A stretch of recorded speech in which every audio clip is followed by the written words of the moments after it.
Lockdown में सब कुछ हुआ बंद, मगर हम आपकी तैयारी नहीं होने देंगे बंद। जितनी भी जम्मू कश्मीर के नए रिक्रूटमेंट आई हैं, नायब तहसीलदार हो, पटवारी हो, फाइनेंस अकाउंट असिस्टेंट हो, सब की तैयारी करने के लिए, लाइव पढ़ने के लिए अभी स्क्रीन पे दिए गए नंबर पे कॉल करें और पढ़ें जम्मू कश्मीर की बेहतरीन फैकल्टी के साथ। मैं आशिक लोन लाया हूँ आपके लिए live batch. Hello everyone and welcome to Jobs Adda.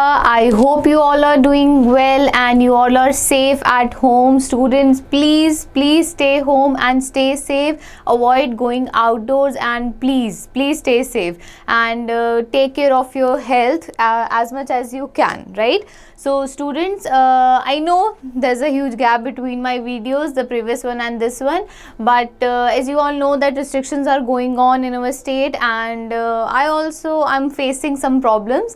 So students, I hope you will cooperate with me and with us Jobs Adda channel and मेरी कोशिश पूरी रहेगी कि मैं जब भी आऊँ तो मैं अच्छे से एक वीडियोस बनाकर आपके लिए रख के जाऊँ, बट टेंशन लेने की ज़रूरत नहीं है बिकॉज हमारा मोस्टली जो सिलेबस है बायोलॉजी का वो कंप्लीट हो चुका है। मतलब मैं बोल सकती हूँ कि 60% of the syllabus we have completed till now और उसमें अब समझने के लिए अभी बेसिकली तो हमारे पास सिर्फ एक ही टॉपिक रह गया समझने के लिए, दैट इज़ दिस वन जो आज हम स्टार्ट करेंगे, दैट इज रेस्पिरेशन। उसके बाद हमारे पास सिर्फ एनवायरमेंट इकोलॉजी बचेगा एंड पोल्यूशन बचेगा, राइट? तो वो छोटे छोटे ही टॉपिक है, ज़्यादा समझने वाले नहीं है। समझने वाले टॉपिक जो थे वो आज इस वीडियो में ही हम ख़त्म कर देंगे, राइट स्टूडेंट्स? तो स्टूडेंट्स लास्ट वीडियो में हमने क्या करा था? लास्ट वीडियो पे हमने ट्रांसपोर्टेशन पढ़ा था, राइट? ट्रांसपोर्टेशन इन प्लांट्स हमने पढ़ा था। अब नेक्स्ट जो हमारे पास यहाँ पर टॉपिक आता है दैट इज रेस्पिरेशन, राइट? तो रेस्पिरेशन आपके सिलेबस में एज यू ऑल नो कि मेंशन्ड है, but respiration as such mentioned नहीं है कि आपने प्लांट्स में पढ़ना है कि एनिमल्स में पढ़ना है। तो हम उसको फिलहाल एनिमल्स में ही लेकर चलेंगे क्योंकि जो प्लांट्स में रेस्पिरेशन है वो कोई ज़्यादा कॉम्प्लेक्स प्रोसेस नहीं है, ना ही कोई वो ज़्यादा कोई इतना बड़ा टॉपिक है। तो उसमें जस्ट सिंपल है कि जो स्टोमेटा के through exchange of gases plants में हो रहा है, जस्ट सिंपल। तो हम जो यहाँ पर रेस्पिरेशन पढ़ेंगे उसको हम ओवरऑल इन एनिमल्स लेकर पढ़ेंगे एंड इसमें से इस टॉपिक में से हार्डली 2 या 3 क्वेश्चन आते ही आते हैं अगर वो इस टॉपिक को लेकर इंपॉर्टेंट चलेंगे। And students as you all know कि our content is only and only based on the previous year question और ऑल्सो जो आजकल अभी माइग्रेंट का पेपर हुआ है प्लस योर क्लास 4 का भी जो रिसेंटली पेपर हुआ, तो मैंने ये जितना भी कंटेंट है, जितने भी क्वेश्चन हैं, सब उन्हीं को ही रिलेटेड मैंने यहाँ पर अपना कंटेंट बनाया है, राइट? एंड स्टूडेंट्स ऑल्सो इस टॉपिक के कंप्लीट करने के बाद या आई एम थिंकिंग कि बायोलॉजी कंप्लीट करने के बाद मैं एक वीडियो लेकर आऊँगी अबाउट योर MCQs, ठीक है? तो MCQs में भी हम उसको काफ़ी डिटेल में अच्छे से उसको भी कवर करेंगे सो दैट कि आपको भी एक आइडिया मिल जाए कि किस टाइप के क्वेश्चन जो हैं वो इस टॉपिक से या बायोलॉजी पोर्शन से पूछे जाते हैं, राइट? जो चलो आज फिर स्टार्ट करते हैं एंड आज का हमारा टॉपिक है रेस्पिरेशन, ठीक है? अब रेस्पिरेशन हम बहुत बार बचपन से ही पढ़ते आ रहे हैं, सारे प्रोसेस हम पढ़ते ही हैं। तो रेस्पिरेशन क्या हुआ? Respiration is one of your life process, right? जब आपको याद होगा हमने जब फर्स्ट वीडियो पढ़ी थी तो फर्स्ट वीडियो में हमने क्या बोला था? लाइफ प्रोसेस हमने पढ़े थे। तो लाइफ प्रोसेस क्या होते हैं? वो सब प्रोसेस, वो सब सिस्टम जो हमारे अंदर चलते हैं to what? To remain us alive, हमें अलाइव रखने के लिए और हमारा बॉडी को मेंटेन करने के लिए जो प्रोसेस हमारी बॉडी को चाहिए उनको हम क्या बोलते हैं? Life process. और उसी में से one of the process is your respiration, right? तो रेस्पिरेशन भी क्या है? एक लाइफ प्रोसेस है और लाइफ प्रोसेस क्या है? जो हमारी बॉडी के लिए अलाइव रखने के लिए वेरी वेरी इंपॉर्टेंट है। अब आपको पता ही है कि रेस्पिरेशन एक इतना इंपॉर्टेंट सिस्टम है हमारी बॉडी में, तो अगर हमारी बॉडी में रेस्पिरेशन ना हो या अगर हमारी बॉडी रेस्पिरेशन का सिस्टम स्किप कर जाए तो क्या हम अलाइव रह सकते हैं? नो। तो यही इसीलिए हम इसके बिना लाइव नहीं रह सकते, तो इसीलिए हम इसको क्या बोलेंगे? एक लाइफ प्रोसेस बोलेंगे, राइट? चलो तो स्टार्ट करते हैं रेस्पिरेशन से। तो स्टूडेंट सबसे पहले तो बहुत बार हम लेमन लैंग्वेज में या बहुत बार बच्चे भी इस चीज़ को कंफ्यूज कर जाते हैं कि ma'am breathing and respiration are synonyms to each other, मतलब दोनों का मतलब सेम ही है। अब जिस बच्चे को ज़्यादा या जिन लोगों को ज़्यादा नॉलेज नहीं होगी तो वो उसको one and the same thing ही बोलेंगे, but there is a difference between breathing and respiration, right? देखो इससे पहले हमने जो लाइफ प्रोसेस पढ़ा दैट इज न्यूट्रिशन, ठीक है। अब देखो न्यूट्रिशन में हमारा काम क्या था, खाना लेना, राइट, खाना लेना। हमने वो खाना लिया और खाना लेने के बाद हमने उस खाने में से एनर्जी लेनी थी, है ना। और हमारी बॉडी में एक्सेप्टेबल फॉर्म ऑफ एनर्जी क्या थी, ग्लूकोज। हमारी बॉडी को कोई भी जो खाना है उसमें से एनर्जी लेने के लिए कौन सी फॉर्म चाहिए, ग्लूकोज फॉर्म चाहिए, राइट। तो उसको खाने को, कॉम्प्लेक्स स्ट्रक्चर को ग्लूकोज तक लाने का काम होता है डाइजेस्टिव सिस्टम का, ठीक है। उसका वो काम किसका है, डाइजेस्टिव सिस्टम का। न्यूट्रिशन होता है, फिर डाइजेशन होगा, और फिर उसके बाद क्या होगा, ग्लूकोज जो हमारी बॉडी ने लास्ट में ऑब्टेन किया, अब हमारी बॉडी ने उसमें से एनर्जी निकालनी है।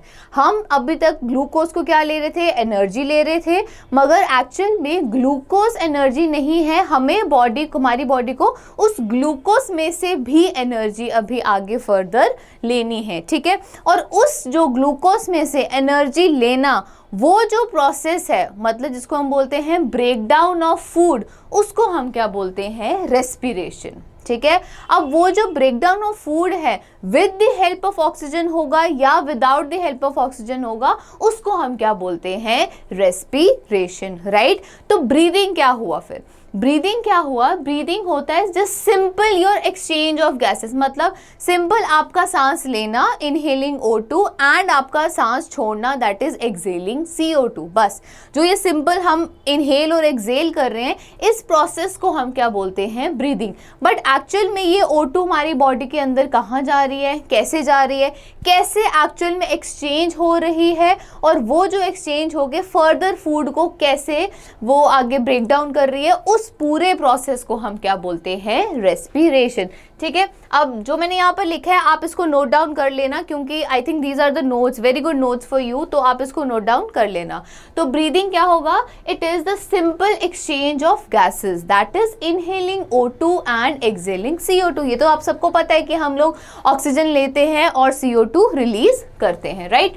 और रेस्पिरेशन क्या होगा, it is the actual exchange of gases and break down of food, ठीक है। अब यहाँ पर रेस्पिरेशन में आप जब भी फूड पढ़ोगे, जब भी फूड वर्ड यूज करोगे, तो उसका मतलब क्या होगा, ग्लूकोज, उसका मतलब क्या होगा, ग्लूकोज, ठीक है। क्योंकि इस यहाँ तक, इस पोजीशन तक पहुँचने से पहले हमारा जो खाना है वो हमें इस फॉर्म में मिल चुका है, हमारी बॉडी इस फॉर्म में अब हमारे खाने को दे चुकी है। अब आगे हमने इस ग्लूकोज को क्या करना है, एनर्जी इससे लेनी है, राइट। तो क्या हुआ, it is the actual exchange of gases and break down of food in order to release energy. देखो हमने न्यूट्रिशन में क्या पढ़ा कि हम खाना क्यों खाते हैं, सो दैट कि हमारी बॉडी को एनर्जी मिल सके, ठीक है। अब वो हम खाना खा रहे हैं, खाना खा के हमारे इमीडिएटली एनर्जी नहीं आ रही है, उस खाने को हमें पहले ग्लूकोज के फॉर्म में लाना है, फिर उस ग्लूकोज से हमने एनर्जी निकालनी है। सी कितना बड़ा प्रोसेस है, इतना लंबा प्रोसेस चल रहा है। तो एनर्जी एक्चुअल में न्यूट्रिशन, खाना खाने से नहीं मिल रही है, फर्दर हमारी बॉडी को उस खाने पे कितना काम करना पड़ रहा है एक एनर्जी को निकालने के लिए, और वो प्रोसेस, वो एनर्जी को निकालने में हेल्प कौन करेगा, रेस्पिरेशन हेल्प करेगा, राइट। समझ आया ये चीज, ब्रीदिंग और रेस्पिरेशन क्या हुआ, breathing is just a simple exchange of gases, आपका O2 लेना और CO2 देना। रेस्पिरेशन क्या है कि एक्चुअल में जो एक्चुअल में साइट में जहाँ पर एक्चुअल में एक्सचेंज हो रहा है गैसेस का, प्लस उसके बाद जो O2 आई, उससे हमने खाने को जब ब्रेक डाउन करके एनर्जी ली, उसको हम क्या बोलेंगे, रेस्पिरेशन, राइट, ठीक है। अब मैंने एक छोटा सा यहाँ पर जिस्ट सा बनाया है प्रोसेस ऑफ रेस्पिरेशन का, मतलब आप देख सकते हो, एक आप बोल सकते हो फ्लो डायग्राम, ठीक है, कि कैसे एक जो हमारी एयर है वो कैसे जाएगी हमारे अंदर, ठीक है। तो फर्स्ट ऑफ ऑल तो एयर कहाँ पर गई, नोज में गई, फिर नोज से कहाँ गई, trachea, you know your wind pipe, फिर विंड पाइप से कहाँ गई, लंग्स में, ठीक है। अब जो लंग्स है, लंग्स में क्या हो रहा है, लंग्स में हो रही है एक्चुअल एक्सचेंज, ठीक है। लंग्स में जो O2 लेंगे वो ब्लड के पास जाएगी, और ब्लड से जो CO2 होगा वो वापस लंग्स में जाएगा, ठीक है। अब ये जो ब्लड के पास आई, अब ब्लड में क्या है, डिजोल्व O2, ब्लड के पास O2 है, फिर ये जो O2 है फर्दर सेल्स तक जाएगा, और सेल में क्या करेगा, ब्रेक डाउन ऑफ ग्लूकोज। समझ आई ये चीज? तो ये एक सिंपल प्रोसेस ऑफ रेस्पिरेशन है, जस्ट अ जिस्ट। इसको हम डिटेल में अभी आगे पढ़ेंगे, आपको ये सब पॉइंट्स जो है वो क्लियर हो जाएंगे। जैसे मैंने एक फ्लो डायग्राम बनाया है रेस्पिरेशन का कि रेस्पिरेशन होती कैसे है। तो कैसी होती है, कैसा चलती है ये respiration? First of all air हम लेते हैं नोज के through, then wind pipe, then lungs, lungs में एक्सचेंज होता है किसमें, ब्लड में, और फिर ब्लड में डिजोल्व हो टू जाकर पर सेल में, हर एक सेल में जाकर क्या करेगी, ब्रेकडाउन ऑफ ग्लूकोज करेगी। समझ आया ये चीज? ठीक है, तो ये जो है ये जो है ये मैंने यहाँ पर क्या लिखा है, ब्रेकडाउन ऑफ ग्लूकोज, मतलब ग्लूकोज की ब्रेकडाउन कैसे होगी। ग्लूकोज ऑक्सीजन की प्रेजेंस में ब्रेक होगा किसमें, CO2 में, H2O में प्लस ATP में। ठीक है, अब इसको हम आगे अच्छे से समझेंगे। ठीक है, चलो moving on to next slide. हमारे पास यहाँ पर है अब टाइप्स ऑफ रेस्पिरेशन। ठीक है, रेस्पिरेटरी सिस्टम तो है वो हमने आगे पढ़ना है, बट उससे पहले we have to do types of respiration. ठीक है, कि रेस्पिरेशन कितने टाइप की होती है, एक या दो क्वेश्चन मैं बोलूँगा, एक क्वेश्चन तो इसमें से, इस टॉपिक में से आएगा ही आएगा। ठीक है, दो टाइप की हमारे पास रेस्पिरेशन होती है। ठीक है, कौन कौन सी होती है, एक है हमारे पास एरोबिक और दूसरी है हमारे पास क्या, एनारोबिक। ठीक है, अब एरोबिक क्या है और एनारोबिक क्या है?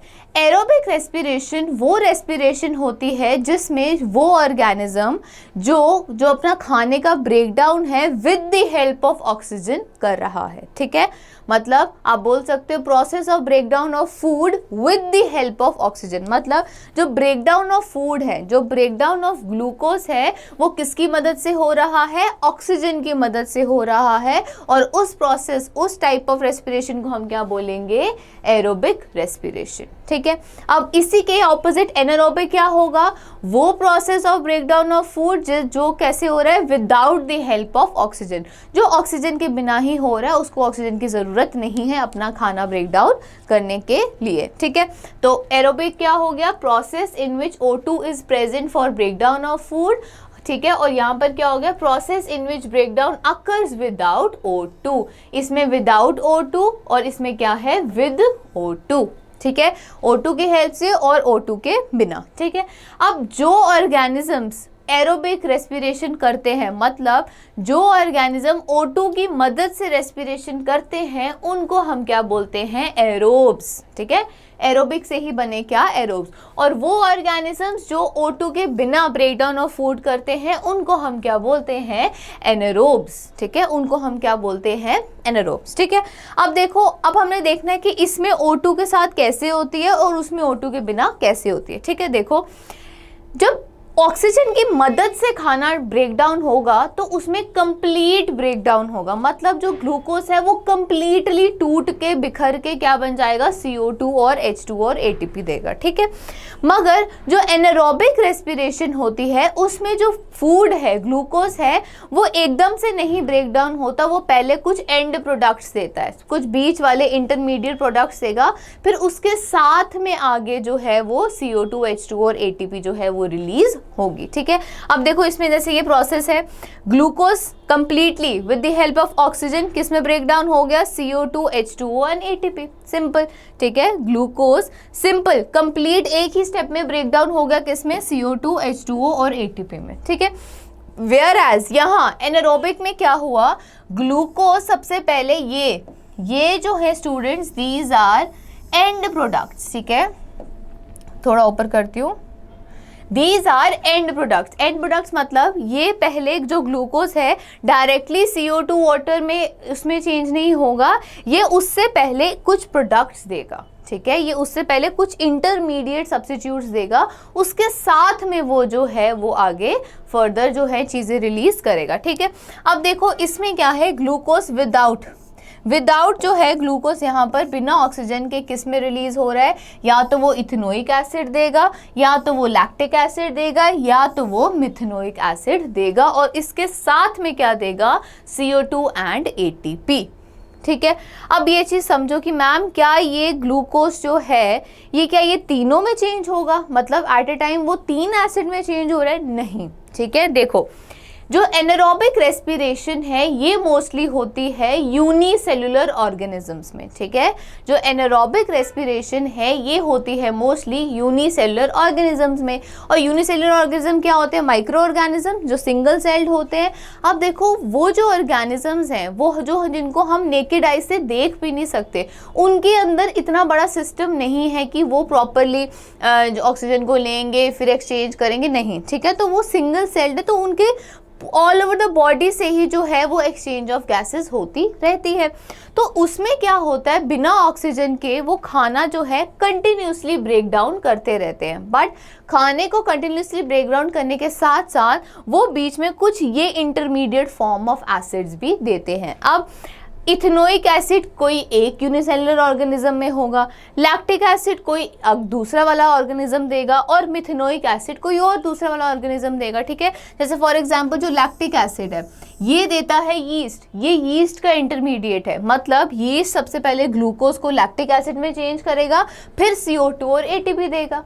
इसी के साथ ही वेयर एज जो अदर बैक्टीरिया है वो क्या करेंगे, ग्लूकोज पहले मिथेनोइक एसिड में देंगे, फिर देंगे CO2 और ATP पे। ये मैंने यहाँ पर और लिखा है, कहने का मतलब इंटरमीडिएट प्रोडक्ट कौन कौन से हो सकते हैं, क्योंकि कभी क्वेश्चन आ सकता है कि एनारोबिक में एंड प्रोडक्ट्स क्या हो सकते हैं, या एनारोबिक रेस्पिरेशन में सब्स्टिट्यूट्स इंटरमीडिएट प्रोडक्ट क्या बनता है, ऑक्सीजन के बिना क्या बनता है। तो वो क्या बन सकता है, इथेनोइक एसिड, लैक्टिक एसिड या मिथेनोइक एसिड।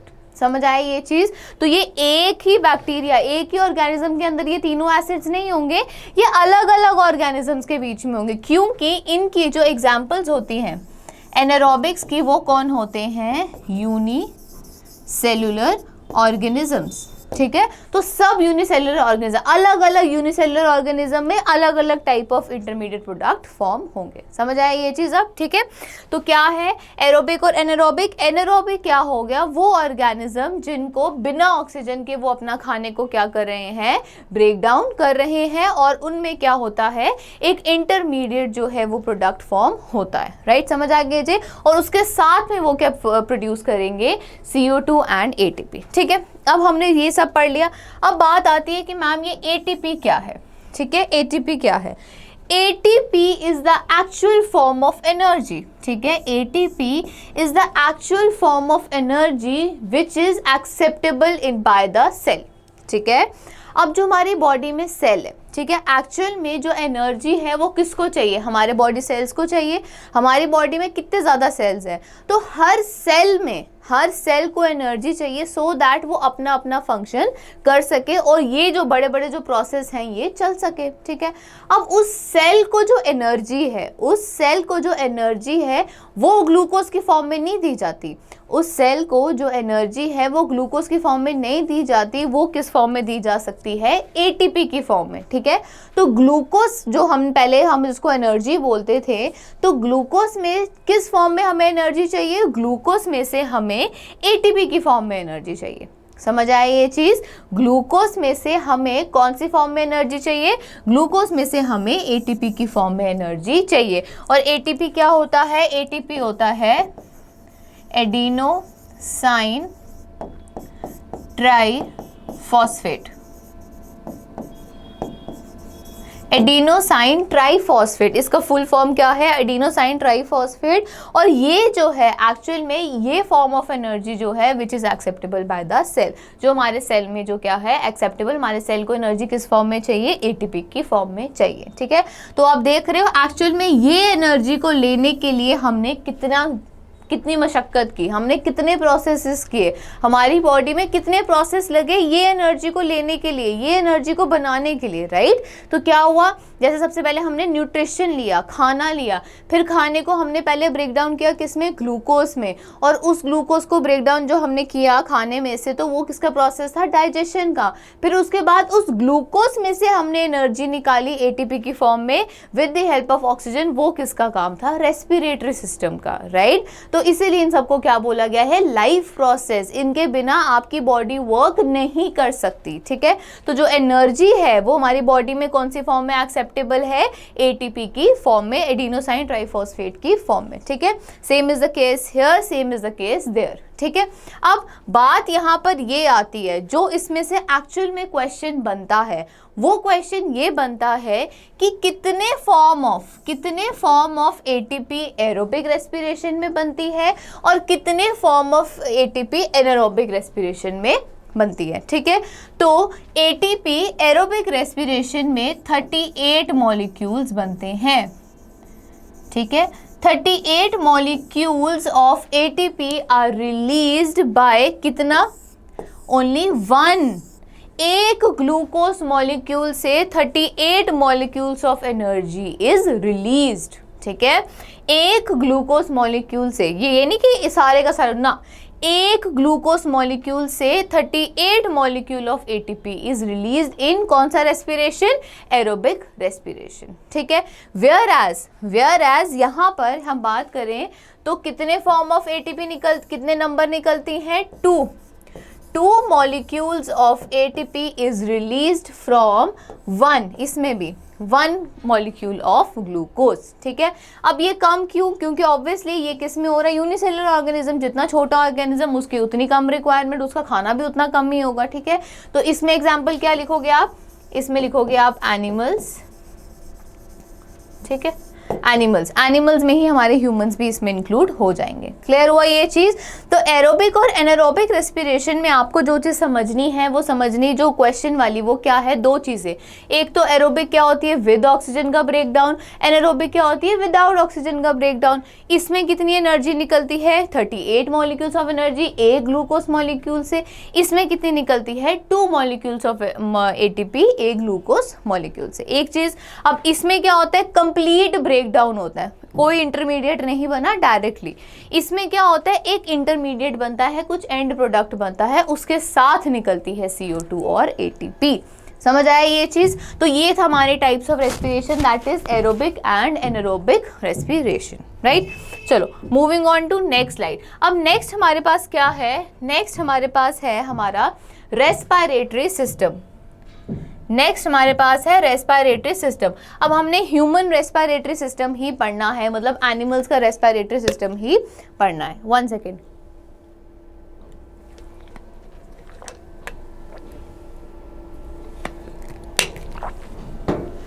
ठीक है, चलो अब रेस्पिरेटरी सिस्टम अब हम पढ़ेंगे, स्टार्ट करेंगे। अब स्टूडेंट्स देखो, सबसे पहले तो आप ये डायग्राम बना लो, ठीक है। इस डायग्राम को अच्छे से बनाओ और इस डायग्राम की अच्छे से लेबलिंग भी करो। क्यों, अगर आपको ये डायग्राम विद लेबलिंग अगर आपको याद हो गई तो आप 80% जो है वो काम यहाँ पर आप कंप्लीट कर रहे हो, ठीक है। याद करने का, पढ़ने का फंक्शन आगे मैं बताने के लिए यहाँ हूँ, मैं आपको बताऊंगी। बट अगर आपको ये डायग्राम अच्छे से एक बार याद हो गई विद लेबलिंग तो फिर आपका काम जो है वो 80% जो है वो आसान हो जाएगा, ठीक है। अब देखो करना क्या है, सबसे पहले अब इसको आप वीडियो को यहाँ पर पॉज करके एक बार इसको स्क्रीनशॉट करके रख लो, या इसको पहले डायग्राम को ड्रॉ कर लो, फिर मेरे साथ साथ इसको यहाँ पर पढ़ेंगे, हम स्टार्ट करेंगे, ठीक है।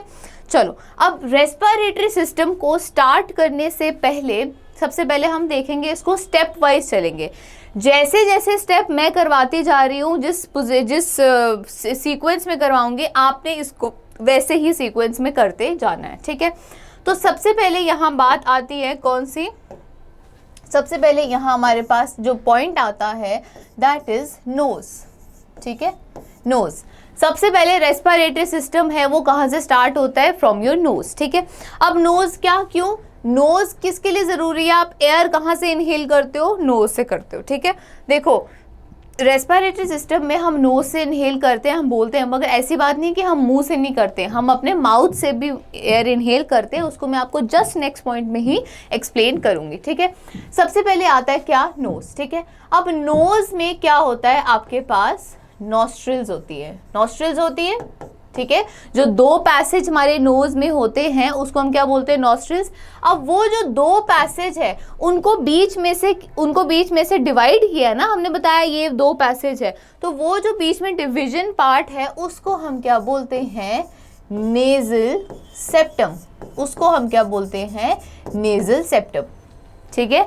नेजल सेप्टम क्या हुआ, जो 2 नॉस्ट्रिल्स को बीच में से डिवाइड करेगा उसको हम क्या बोलेंगे, नेजल सेप्टम। अब नॉस्ट्रिल्स में क्या होते हैं, नोज हेयर्स, ठीक है। नॉस्ट्रिल में क्या होते हैं, नोज हेयर। अब जो नोज हेयर है आपको पता है, इसको हम यहाँ बायोलॉजी में बोलते हैं सीलिया। इसको हम यहाँ क्या बोलते हैं, सीलिया। अब नोज हेयर का काम क्या है, एयर आप ले रहे हो तो प्योर एयर तो ले नहीं रहे हो, तो एयर के साथ साथ डस्ट पार्टिकल्स जाएंगे, कुछ माइक्रो ऑर्गेनिजम्स जाएंगे, तो उनको ट्रैप करना, उनको और आगे नहीं जाने देना, यहीं पर ही रोकना, वो काम किसका हुआ, नोज हेयर का हुआ। ठीक है, तो नोज हेयर जिसको आप क्या बोलते हो, सीलिया। ठीक है, तो सबसे पहले हवा कहाँ पर आई, नोज में आई। नोज में क्या है, नॉस्ट्रिल्स है। नॉस्ट्रिल किस में डिवाइड हुए हैं, नेजल सेप्टम से डिवाइड हुए हैं। और नोज के अंदर क्या है, नोज हेयर्स हैं, जिनका काम क्या है, प्रिवेंट करना, क्या, डस्ट पार्टिकल्स या कुछ माइक्रो ऑर्गेनिजम्स। यही हुआ। ठीक है, अब सेकेंड पॉइंट नोज के बाद यहाँ पर आता है क्या, फैरिंग्स। ठीक है, अब आता है हमारे पास फैरिंग्स। ठीक है, अब देखो फैरिंग्स होता क्या है, फैरिंग्स क्या होता है, फैरिंग्स होता है या इससे पहले। ठीक है, एक मिनट में यहाँ पर ऐसे बनाऊंगी।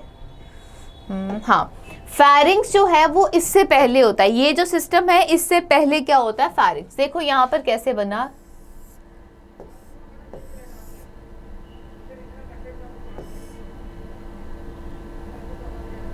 हाँ ये बना है। ठीक है, एक मिनट,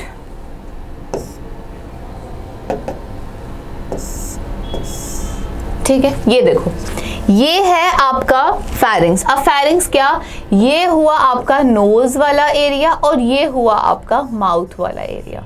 ठीक है, अब मुझे बताओ, एयर आप नोज से भी लेते हो, एयर आप माउथ से भी लेते हो। ठीक है, यही हुआ, एयर आप नोज से भी लेते हो, एयर आप माउथ से भी लेते हो, मगर जो फूड है वो भी आप कहाँ से लेते हो, माउथ से लेते हो, और फूड आप नोज से नहीं लेते। यही हुआ, ऐसे ही होता है। क्या होता है, नोज से आप सिर्फ एयर लेते हो, माउथ से आप एयर भी लेते हो, मैं यहाँ लिख देती हूँ, एयर से भी एयर भी लेते हो प्लस फूड भी जाता है।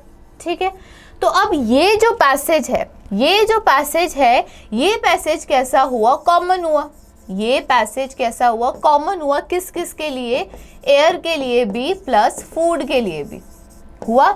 ये जो पैसेज है ये कॉमन हुआ किसके लिए, एयर के लिए भी और फूड के लिए भी। यही जो कॉमन पैसेज है इसको हम क्या बोलते हैं, फैरिंग्स। इसको हम क्या बोलते हैं, फैरिंग्स। फैरिंग्स क्या हुआ, it is the common passage of air and food. ठीक है, it is the common passage of air and food after that. ठीक है, अब मेरी लाइन सुनो, क्या, after that pharynx is divided into two tubes. After that pharynx is divided into two tubes. ठीक है, pharynx तक क्या है, कॉमन पैसेज है, किसका, एयर का भी और फूड का भी। ठीक है, अब जो एयर का पैसेज है उसको हम क्या बोलते हैं, नेजोफैरिंग्स। उसको हम क्या बोलते हैं, नेजोफैरिंग्स। और माउथ का जो पैसेज है इसको हम क्या बोलते हैं, ऑरोफैरिंग्स। उसको हम क्या बोलते हैं, ऑरोफैरिंग्स। ठीक है, एंड सो फैरिंग कंसिस्ट ऑफ क्या, नेजोफैरिंग्स एंड ओरोफैरिंग्स। ठीक है, फैरिंग्स दो चीजों से बना है, कौन कौन सी, नेजोफैरिंग्स एंड ओरोफैरिंग्स। अब देखो क्या हुआ, देखो मैं समझाती हूँ क्या हुआ। नाक से जो आप हवा ले रहे हो वो हो गया नेजोफैरिंग्स। ठीक है, मगर माउथ से आप एयर भी ले रहे हो और माउथ से आप फूड भी ले रहे हो, ऐसा ही है, माउथ से आप एयर भी ले रहे हो, माउथ से आप फूड भी ले रहे हो। तो वहाँ तक जब तक जो फूड है वो फूड पाइप में नहीं जाता और जो एयर है वो विंड पाइप में नहीं जाती, तब तक वो कॉमन पैसेज है, तब तक वो कॉमन ट्यूब है। वो जो कॉमन ट्यूब है उसको हम क्या बोलते हैं, फैरिंग्स। उसको हम क्या बोलते हैं, फैरिंग्स। ठीक है, अब मैंने यहाँ डायग्राम बनाई है ना, जो ये इससे पहले आती है, ये डायग्राम इससे पहले आएगी क्योंकि ये तो मैंने रेस्पिरेटरी सिस्टम बनाया है। ठीक है, तो अब क्या होता है, ये जो फैरिंग्स है, ये जो फैरिंग्स है ये यहाँ से क्या हो जाती है, टू पाइप्स में डिवाइड हो जाती है। ये यहाँ से टू पाइप में डिवाइड हो जाएगी, कौन कौन सी, एक होगी हमारे पास फूड पाइप और एक होगी हमारे पास विंड पाइप। ठीक है। अब ये जो कॉमन पैसेज था, यहाँ तक कॉमन था, यहाँ तक खाना भी जा रहा है, यहाँ तक एयर भी इकट्ठे है। इसके बाद यहाँ पर डिवीजन हो जाएगी और ये जो डिवीजन होगी किसमें होगी, एक हो जाएगी फूड पाइप और एक हो जाएगी विंड पाइप। यहाँ से शुरू हो जाएगा आपका डाइजेस्टिव सिस्टम और यहाँ से शुरू हो जाएगा आपका रेस्पिरेटरी सिस्टम। समझ आया ये चीज? यहाँ से जो सिस्टम स्टार्ट होगा वो होगा ये, ठीक है। विंड पाइप से जो सिस्टम स्टार्ट होगा वो होगा ये, और फूड पाइप से जो सिस्टम स्टार्ट होगा वो क्या होगा, डाइजेस्टिव सिस्टम। समझ आया ये चीज मैं क्या बोल रही हूँ? तो फेरिंग्स क्या हुआ, pharynx is made up of nasopharynx and oropharynx and pharynx is the common passage of air and food. After that pharynx is divided into two tubes. कौन कौन सी? Food pipe and wind pipe. Food pipe को आप क्या बोलते हो, oesophagus, ठीक है। फूड पाइप को आप क्या बोलते हो, ईसोफेगस। और विंड पाइप को हम क्या बोलते हैं, ट्रेकिया।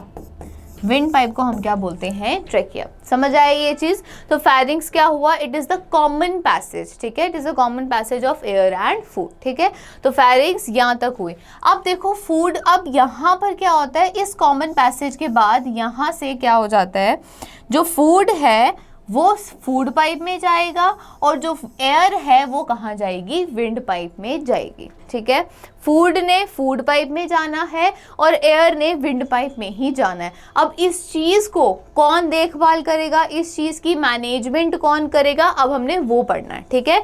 कि कौन फूड को फूड पाइप में ही भेजेगा, विंड पाइप में नहीं, और कौन एयर को विंड पाइप में ही भेजेगा, फूड पाइप में नहीं, ठीक है। अब देखो इसी के बाद हमारे पास थर्ड जो टॉपिक आता है यहाँ पर, दैट इज योर,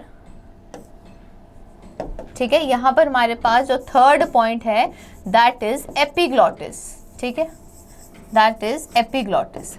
अब एपिग्लॉटिस क्या हुआ, ठीक है। एपिग्लॉटिस ये बना है हमारे पास क्या, एपिग्लॉटिस। एपिग्लॉटिस क्या है, it is a thin membrane structure, ठीक है। It is a thin membrane structure जो कहाँ प्रेजेंट है, डिवीजन, जो कहाँ प्रेजेंट है, डिवीजन पार्ट ऑफ फेरिंग्स। जो फेरिंग्स का डिवीजन पार्ट है, जहाँ से फेरिंग्स दो पाइप में कन्वर्ट हो रही है, ये वहाँ पर प्रेजेंट है, ठीक है। ये वहाँ पर प्रेजेंट है। और यहाँ पर नोट करने वाली चीज़, एपिग्लॉटिस को हम लोग स्विच भी बोलते हैं, ठीक है। एपिग्लॉटिस को हम लोग स्विच भी बोलते हैं या आप इसको लिड भी बोल सकते हो, लिड, ठीक है। लिड का मतलब क्या हुआ, ढक्कन। तो इसको आप स्विच भी बोल सकते हो या आप इसको लिड भी बोल सकते हो। अब एपिग्लॉटिस का काम क्या है, एपिग्लॉटिस का काम है यहाँ से खाने को प्रिवेंट करना विंड पाइप में जाने से, ठीक है। देखो फूड पाइप में एयर जा सकती है, फूड पाइप में एयर जा सकती है, मगर विंड पाइप में फूड इज नॉट अलाउड, ठीक है। अब जैसे हमारे गले में जब खाना कभी कभी फंस जाता है ना हमारे गले में कभी कभी खाना, तो फिर आपको चोकिंग होती है क्योंकि आपका जो विंड पाइप है वो ब्लॉक हो गई है, तो आपको चोकिंग होती है, सांस नहीं आती है। तो आप थोड़ा सा खांसी करते हो, जोर से करते हो, पीछे से कोई मारता है तो वो आपका ठीक हो जाता है, वो खाना निकल जाता है। क्यों? क्योंकि जो खाना है वो विंड पाइप में नहीं जा सकता, ठीक है। अब उसके पीछे का रीज़न क्या है, देखो सबसे पहले जो विंड पाइप होती है वो उसका काम क्या है, उसने क्या करना है, हवा को पास करना है, ठीक है। उसका काम क्या है, हवा को पास करना। तो विंड पाइप जो होती है वो थोड़ी सी पतली होती है, ठीक है। जो विंड पाइप होती है वो थोड़ी सी पतली होती है और मतलब उसको सिर्फ हवा पास करनी है तो वो ज़रा से भी काम चल जाएगा। वेराज फूड पाइप जो है उसका काम क्या है, फूड को पास कराना। तो जो फूड पाइप होती है वो थोड़ी सी चौड़ी भी होती है क्योंकि उसे सॉलिड प्रोडक्ट लेके जाना है। तो जो फूड पाइप होती है वो थोड़ी सी चौड़ी भी होती है, ब्रॉड भी होती है, थोड़ी सी मोटी भी होती है, ठीक है। तो वो जो विंड पाइप नहीं होती। तो जब फूड आपकी विंड पाइप में जाता है, तो जब फूड आपकी विंड पाइप में जाता है तो वो अंदर तक नहीं जा पाता, ठीक है। वो जो फूड है वो यहीं अटक जाएगा, वो जो फूड है वो यहीं अटक जाएगा और जब आप इसको जोर से प्रेशर दोगे हवा का तो वो बाहर वहां से आ जाएगा, ठीक है। तो इसी चीज को प्रिवेंट करने के लिए हमारी बॉडी में एक चीज प्रेजेंट है जिसको हम क्या बोलते हैं, एपिग्लॉटिस। अब एपिग्लॉटिस को स्विच इसलिए बोलते हैं क्योंकि ये एयर प्रेशर की तरह, एयर प्रेशर की वजह से ये मूव करता है, ठीक है। जैसे ही थोड़ा सा भी इसको प्रेशर आया तो ये मूव कर जाएगा विंड पाइप के ऊपर, सो दैट कि जो खाना है वो फूड पाइप में ही जाए। अगर फूड का प्रेशर नहीं, थोड़ा सा कम प्रेशर है तो ये मूव हो जाएगा फूड पाइप के ऊपर और वहाँ से एयर पास हो जाएगी कहाँ पर, विंड पाइप के अंदर, ठीक है, समझ आया ये चीज। तो इसीलिए ये कभी यहाँ शिफ्ट करता है तो कभी यहाँ शिफ्ट करता है ड्यू टू प्रेशर, तो इसीलिए इसको हम क्या बोलते हैं, स्विच बोलते हैं। ठीक है, तो एपिग्लॉटिस का काम क्या है, it prevents the entry of food into the wind pipe and vice versa. ठीक है, तो क्या है एपिग्लॉटिस, एक तो प्रेजेंट कहाँ होता है, it is present on the division part of pharynx और it is a thin membrane structure and it prevents the entry of food into wind pipe and it prevents the entry of food into windpipe. ठीक है, it acts as a switch or a lid. It acts as a switch or a lid. ठीक है, ये था हमारा third point. ठीक है, next जो पॉइंट है हमारे पास, मैं नेक्स्ट स्लाइड में जाती हूँ। नेक्स्ट जो पॉइंट है हमारे पास दैट इज लैरिंग्स। ठीक है, दैट इज लैरिंग्स। अब लैरिंग्स क्या हुआ, लैरिंग्स को आप क्या बोलते हो, वॉइस बॉक्स, साउंड बॉक्स, या आप इसको क्या बोलते हो, एडम्स एप्पल। ठीक है, या आप इसको क्या बोलते हो, एडम्स एप्पल। ये तीन नाम हैं किसके, लैरिंग्स के। लैरिंग्स क्या हुआ, वॉइस बॉक्स बोलो, साउंड बॉक्स बोलो या एडम्स एप्पल बोलो, one and the same thing, नाम वो किसका है, लैरिंग्स का है। ठीक है, अब देखो लैरिंग्स कहाँ है, लैरिंग्स प्रेजेंट होता है अपर पार्ट ऑफ ट्रेकिया। ठीक है, जैसे ही ये ट्रेकिया स्टार्ट होता है, ट्रेकिया मतलब विंड पाइप जैसे ही स्टार्ट होती है, ये सबसे पहले ऊपर हमारे पास क्या होता है, लैरिंग्स होता है। ठीक है, अब लैरिंग्स क्या है, लैरिंग्स is also a membrane of muscular structure. ठीक है, जो लैरिंग्स है ये भी एक मस्कुलर स्ट्रक्चर है जो क्या है, जो हमारे यहाँ पर स्टार्टिंग ऑफ ट्रेकिया में प्रेजेंट होता है। ठीक है, अब इसको साउंड बॉक्स क्यों बोलते हैं, क्यों बोलते हैं, क्योंकि लैरिंग्स के अंदर जो ये आप ये दो पार्ट देख रहे हो, जिसको मैंने ऐसे दो बनाया है, ये जो दो चीज़ें हैं इनको आप क्या बोलते हो, वोकल कॉर्ड्स। ठीक है, मैं यहाँ लिख देती हूँ, इसको आप क्या बोलते हो, वोकल कॉर्ड्स। ठीक है, ये जो वोकल कॉर्ड्स हैं, ठीक है, ये जो वोकल कॉर्ड्स हैं, it helps in preventing sound. ठीक है, it helps in preventing sound. अब वो प्रिवेंटिंग साउंड कैसे, it helps in producing sound. तो वो प्रोड्यूस साउंड कैसे करती है, ये जो वोकल कॉर्ड हैं ये थिन मेम्ब्रेन स्ट्रक्चर होती है, तो ये एयर प्रेशर की वजह से वाइब्रेट करेंगी।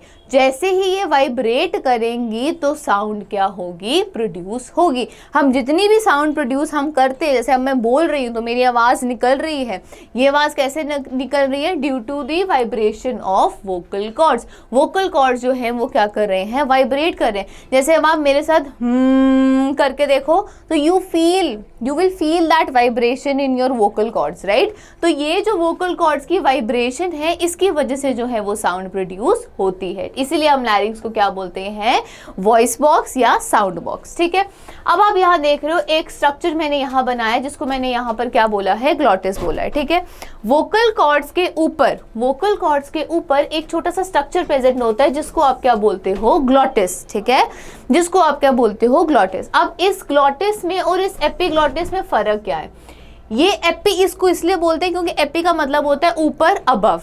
ठीक है, और ये सिंपल ग्लॉटिस है क्योंकि ये कहाँ पर है, अंदर है। Glottis is present inside लैरिंग्स। ठीक है, डिफरेंस समझना है क्योंकि इस पे कंफ्यूजन होती है। एपिग्लॉटिस सबसे पहले ऊपर ट्रेकिया के विंड पाइप के स्टार्टिंग में प्रेजेंट होता है, मगर जो ग्लॉटिस है वो कहाँ प्रेजेंट होता है, लैरिंग्स में प्रेजेंट होता है। ठीक है, अब ग्लॉटिस का काम क्या है, ग्लॉटिस का काम है जब साउंड को प्रोड्यूस करना है, साउंड प्रोड्यूस करते टाइम कितनी एयर आपको अंदर लेनी है और कैसे लेनी है और कब लेनी है और उसके बदले कितनी साउंड आपको प्रोड्यूस करनी है। ठीक है, अब जैसे हम सिंगिंग करते हैं तो सिंगिंग में क्या होता है, जैसे कोई सिंगर है, ट्रेन सिंगर है, तो वो तो लंबे लंबे आलाप ले लेगा, तो जब हम वो ट्राई करेंगे तो हमारे बीच में सांस हम फूल जाती है। क्यों, क्योंकि हम तो सांस लेने लगते हैं। तो उसने इस चीज़ को अडेप्ट किया है कि in between the producing sound मुझे कब साउंड को जो है वो इनहेल करना है। तो ग्लॉटिस जो है वो यहाँ पर कैप की तरह काम करता है। ठीक है, ये स्विच नहीं है, ये इधर उधर मूव नहीं करता, ये सिर्फ ओपन एंड क्लोज होता है। जब ये ओपन होता है तो ये inhaling air and exhaling sound. तो ग्लॉटिस का काम क्या है, inhaling air and exhaling sound, हवा लेना और साउंड प्रोड्यूस करना, ये काम किसका है, ग्लॉटिस का है।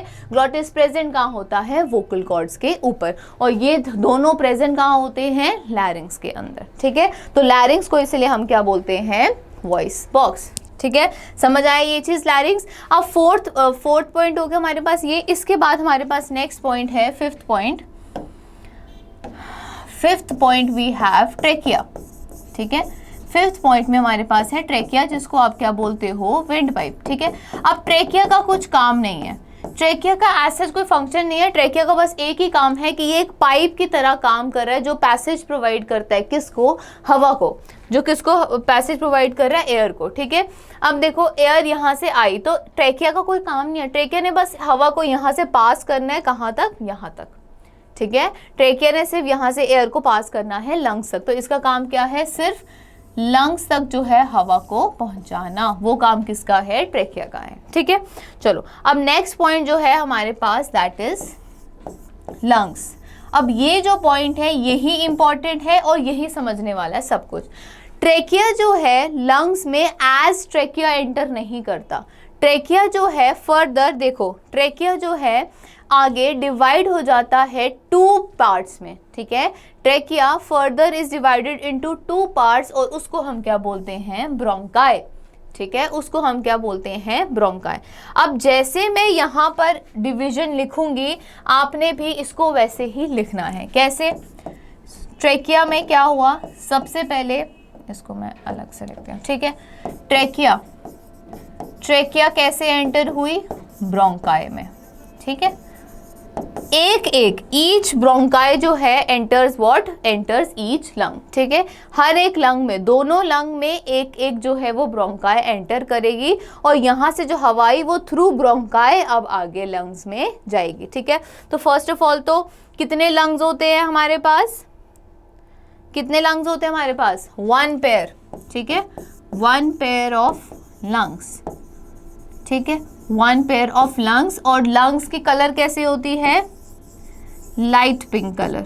ठीक है, लाइट पिंक कलर के लंग्स होते हैं। मैं यहाँ स्पेशली लिखूंगी नॉर्मल इंसान में, नॉर्मल इंसान में जो लंग्स का कलर होता है that is light pink colour, मतलब जो स्मोकिंग करते हैं उनका पिंक कलर नहीं होता है। ठीक है, तो लाइट पिंक कलर का जो है लंग्स होते हैं और 1 पेयर ऑफ लंग्स होते हैं। दोनों लंग्स में क्या जाएंगे, ब्रोंकाई एंटर करेंगे। ठीक है, अब देखो यहाँ पर क्या है, जो लंग्स है यहाँ पे आप देख रहे हो मैंने बनाया डबल मेम्ब्रेन स्ट्रक्चर है। ठीक है, तो जो लंग्स हैं these are double membrane structure, these are double membrane structure, और इसको हम मेम्ब्रेन्स को आप क्या बोलते हो, प्लूरल मेम्ब्रेन्स। इनको आप क्या बोलते हो, प्लूरल मेम्ब्रेन्स।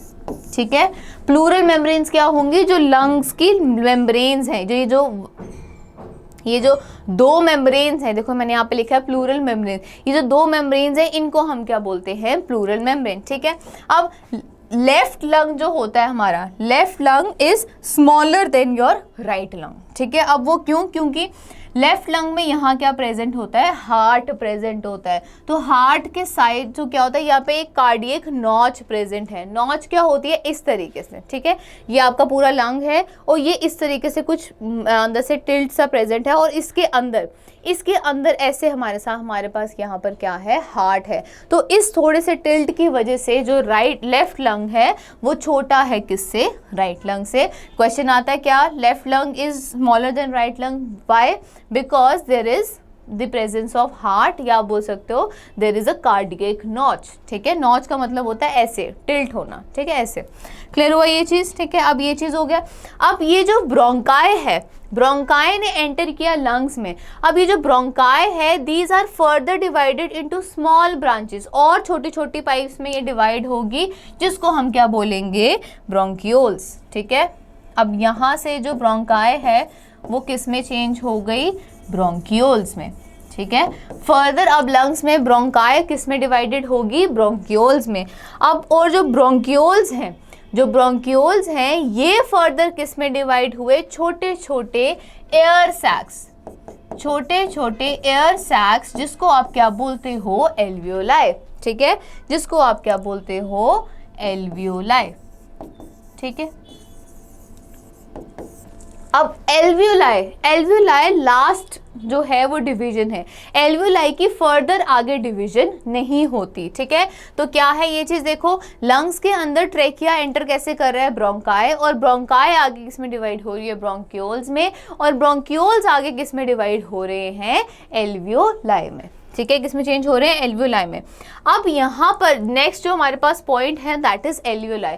अब जो एक्चुअल एक्सचेंज ऑफ, जो हमने इतना बड़ा सिस्टम बनाया किसके लिए, एयर को लेने के लिए, ऑक्सीजन को लेने के लिए, ये जो सिस्टम बनाया किसके लिए बनाया था, ब्रेकडाउन ऑफ फूड के लिए। तो पहले हमने, अब यहाँ पर एक्चुअल में एक्सचेंज होगा, यहाँ पर एक्चुअल में एक्सचेंज होगा किसका, ऑक्सीजन का CO2 के साथ, ठीक है, ऑक्सीजन का CO2 के साथ। अब वो जो एक्सचेंज ऑफ गैसेस है वो एक्चुअल में कहाँ होता है, एल्वियोलाई में होता है, ठीक है। अब हम नेक्स्ट यहाँ पर पॉइंट लिखेंगे क्या, 6 के बाद यहाँ पर 7 लिखेंगे हम, एल्वियोलाई एंड माइंड, इसको आप करोगे क्या, इम्पॉर्टेंट, क्योंकि this is the main point of respiratory system, ठीक है, this is the main point of respiratory system. अब क्या हुआ, एल्वियोलाई को हम पहली बात तो क्या बोलते हैं, एल्वियोलाई को हम बोलते हैं structural and functional unit of respiratory system, ठीक है, एक चीज। दूसरी चीज हम इसको बोलते हैं actual site of exchange of gases and purification of blood and purification of blood, ठीक है। ये जो 2 पॉइंट्स हैं ये रिलेटेड टू किसके हैं, एल्वियोलाई, और आपको इसको याद रखना है। पहली चीज, एल्वियोलाई को हम क्या बोलते हैं, structural and functional unit of respiratory system, ठीक है। स्ट्रक्चरल एंड फंक्शनल यूनिट क्या होता है किसी भी सिस्टम का, कि एक्चुअल में वो पूरा सिस्टम का जो काम है वो एक्चुअल में किस जगह पर हो रहा है, ठीक है। अब देखो हम बोलते हैं structural and functional unit of living organism, living चीज का कोई भी स्ट्रक्चरल फंक्शनल यूनिट क्या है, सेल, ठीक है, सेल क्या है, structural and functional unit of life, ठीक है। अब वैसे ही रेस्पिरेटरी सिस्टम का भी क्या है, एल्वियोलाई। वैसे ही इसमें एक एग्जांपल और दूं तो जैसे हमारा एक्सक्रीटरी सिस्टम है, तो एक्सक्रीटरी सिस्टम का काम क्या है, प्योरिफिकेशन, ठीक है, प्योरिफिकेशन ऑफ यूरिन। तो प्योरिफिकेशन ऑफ यूरिन एक्चुअल में किडनी में कहाँ हो रही है, किडनी का जो स्ट्रक्चरल यूनिट है दैट इज नेफ्रॉन, तो वो नेफ्रॉन क्या होगा, structural and functional unit of excretory system. वैसे ही सेम नर्वस सिस्टम है, तो नर्वस सिस्टम की जो कंडक्शन है, जो करंट के जो पास होना है, वो जो सिग्नल का जो पास होना है वो किसके थ्रू हो रहा है, न्यूरॉन्स के थ्रू हो रहा है। तो neurons are the structural and functional unit of nervous system. वैसे ही same is the case here, alveoli is the structural and functional unit of respiratory system, और this is the actual place जहां पर exchange of gases होगी और purification of blood होगा, ठीक है, समझ आया ये चीज। तो एल्वियोलाई देख रहे हो आप यहाँ पर, इसको मैंने जहाँ पर ये रेड सा बनाया है, तो ये एक्चुअली में क्या है, एल्वियोलाई है, जिनको आप क्या बोलते हो, एयर सैक्स भी बोलते हो। अब ये एयर सैक्स इसको क्यों बोलते हैं, क्योंकि ये एक राउंड सा बलून लाइक स्ट्रक्चर होता है, ठीक है। तो यहाँ पर अब एक्चुअल एक्सचेंज ऑफ गैसेस और प्यूरिफिकेशन ऑफ ब्लड कैसे होती है, जो आप ऑक्सीजन ले रहे हो उसका ब्लड में जाना और ब्लड में से CO2 लेना, वो जो एक्चुअल एक्सचेंज ऑफ गैसेस है वो कहाँ पर होती है, एल्वियोलाई में होती है। अब देखो समझो कि वो होती कैसे है, ठीक है। अब वो होती कैसे है, मैं यहाँ पर आपको, यहाँ पर इसको साइड करके मैं यहाँ पर एक डायग्राम से आपको बताती हूँ, ठीक है। देखो सपोज करो ये एल्वियोलाई है, ठीक है, सपोज करो ये एल्वियोलाई है। अब जो एल्वियोलाई होता है ये जो है बाहर से कवर होता है किससे, ब्लड कैपिलरी से, ठीक है। एल्वियोलाई जो है इट इज कवर्ड बाय क्या, ब्लड कैपिलरीज। अब ये जो ब्लड कैपिलरीज होती क्या है, ब्लड कैपिलरीज क्या होती हैं, the smallest division of veins. देखो सबसे पहले हमारे पास क्या होती है, आर्टरीज, जो सबसे बड़ी हमारी होती हैं, उसके बाद क्या आती है, वेन्स, और सबसे छोटी हमारे पास क्या होती है, कैपिलरीज। कैपिलरीज। कैपिलरीज के बहुत अच्छे एग्जाम्पल जहाँ पे आप देख सकते हो, जो आपके आईज के साइड पर यहाँ पर आपको रेड रेड लाइंस दिखाई देती है ना, दोज आर कैपिलरीज। ठीक है, इतनी छोटी छोटी वेन्स जो ब्लड कैरी करती हैं उसको आप क्या बोलते हो, ब्लड कैपिलरीज। ठीक है, अब ये जो कैपिलरीज है ये एल्वुलाई के आसपास है। ठीक है, ये एल्वुलाई को इसने कवर किया होता है। अब इन कैपिलरीज के अंदर जो ब्लड है यहाँ से एल्वुलाई के अंदर यहाँ पर क्या होगा, एक्सचेंज होगा। कैसे होगा, देखो अब जो एल्वुलाई के अंदर कौन सी चीज ज्यादा होगी, O2 ज्यादा होगा ज्यादा कि नहीं होगा, क्योंकि इसने बाहर से अभी एयर ली है तो इसके पास O2 ज्यादा होगा। वेयर एज ये जो ब्लड है, ये जो ब्लड कैपिलरीज है, इसके पास क्या होगा, CO2 ज्यादा होगा। इसके पास CO2 क्या होगा, ज्यादा होगा। अब इसके पास O2 ज्यादा, इसके पास O2 कम, इसके पास CO2 ज्यादा, इसके पास CO2 कम, तो यहाँ पर क्या हो रहा है, कंसंट्रेशन में डिफरेंस आ रहा है।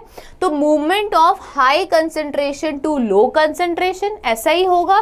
तो यहाँ पर क्या होगी, डिफ्यूजन होगी। यहाँ पर क्या होगी, डिफ्यूजन। ये जो CO2 ज्यादा थी, जो यहाँ पर अंदर थी कम, ये यहाँ पर क्या जाएगी, अंदर। और ये जो O2 यहाँ ज्यादा था, यहाँ पर क्या था, कम, ये आ जाएगा बाहर, किसके पास, ब्लड के पास।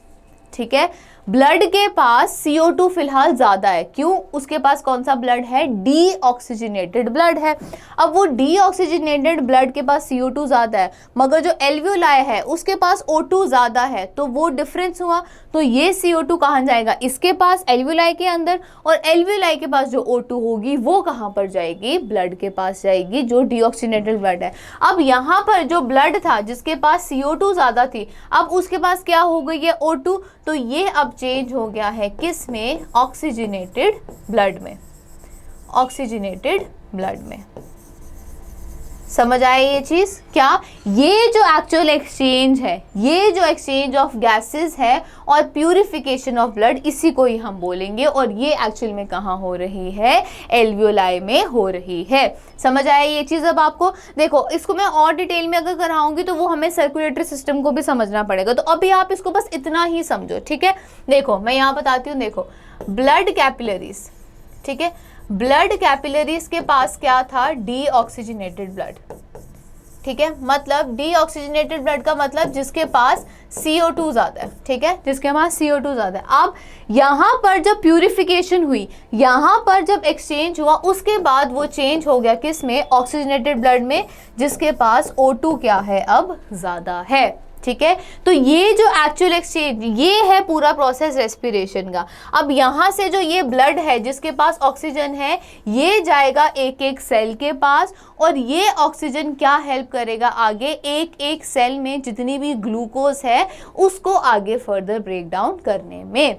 ठीक है, तो जो रेस्पिरेशन का प्रोसेस हमें काम किसके लिए आया, कि वो हमने ऑक्सीजन लेनी है और वो ऑक्सीजन को एक एक सेल तक पहुंचाना है, सो दैट वो सेल ग्लूकोज को ब्रेक डाउन करके अपने से हम वो एनर्जी उसमें से निकाल सके।